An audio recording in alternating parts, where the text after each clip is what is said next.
Hi everyone! As we celebrate our teachers today, we would like to hear from our fellow students. But here's the twist. They can only say one word describing them. So, let us hear what they have to say. If you could describe our teachers in one word, what would it be and why? For me po, hardworking po.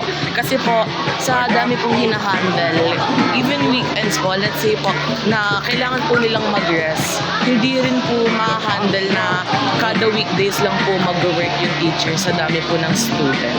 Kind-hearted because all teachers are masungit. But they have a reason why they're masungit.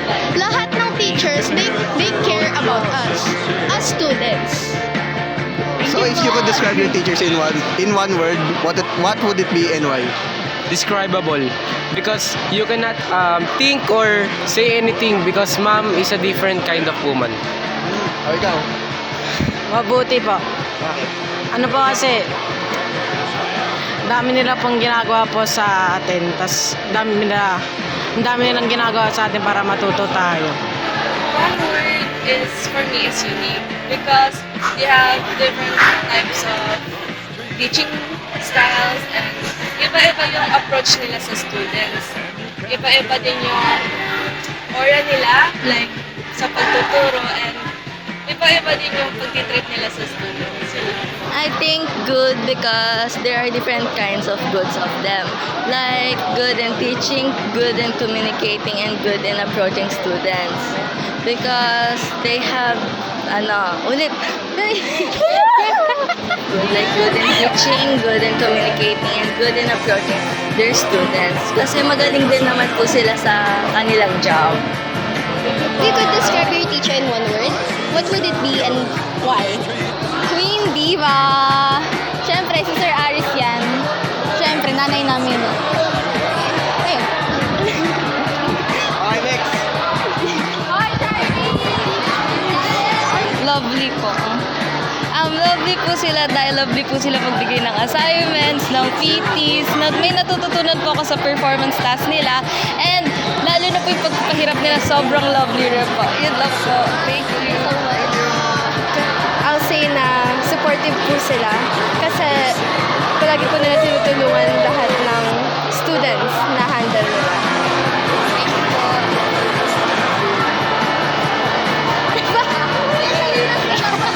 Amazing. Because here in Apahasa, the curriculum is very great. You can focus on academics and other things. That's all. Well, approachable because there are times where we have a problem and we can just approach them right away and they will entertain our questions well. That's all. For me, I find them really hardworking kasi if there could be like times wherein those teachers felt like to themselves na sometimes they could feel very not effective in the way na nagtuturo sila, parang for us students like me na parang iniisip ko din yung parang situation nila as a teacher na they're still trying their best for us to learn by like finding some strategies na parang those teachers could share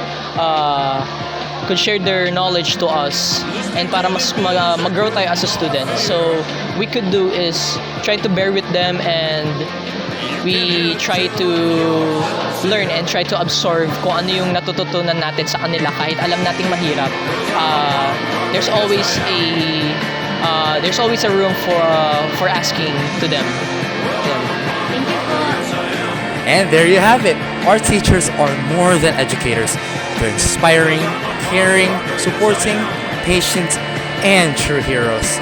And on this special day, we honor and celebrate our teachers for their unwavering commitment to education and their invaluable role in shaping the future. Thank you, teachers, for everything that you do. Happy Teacher's Day!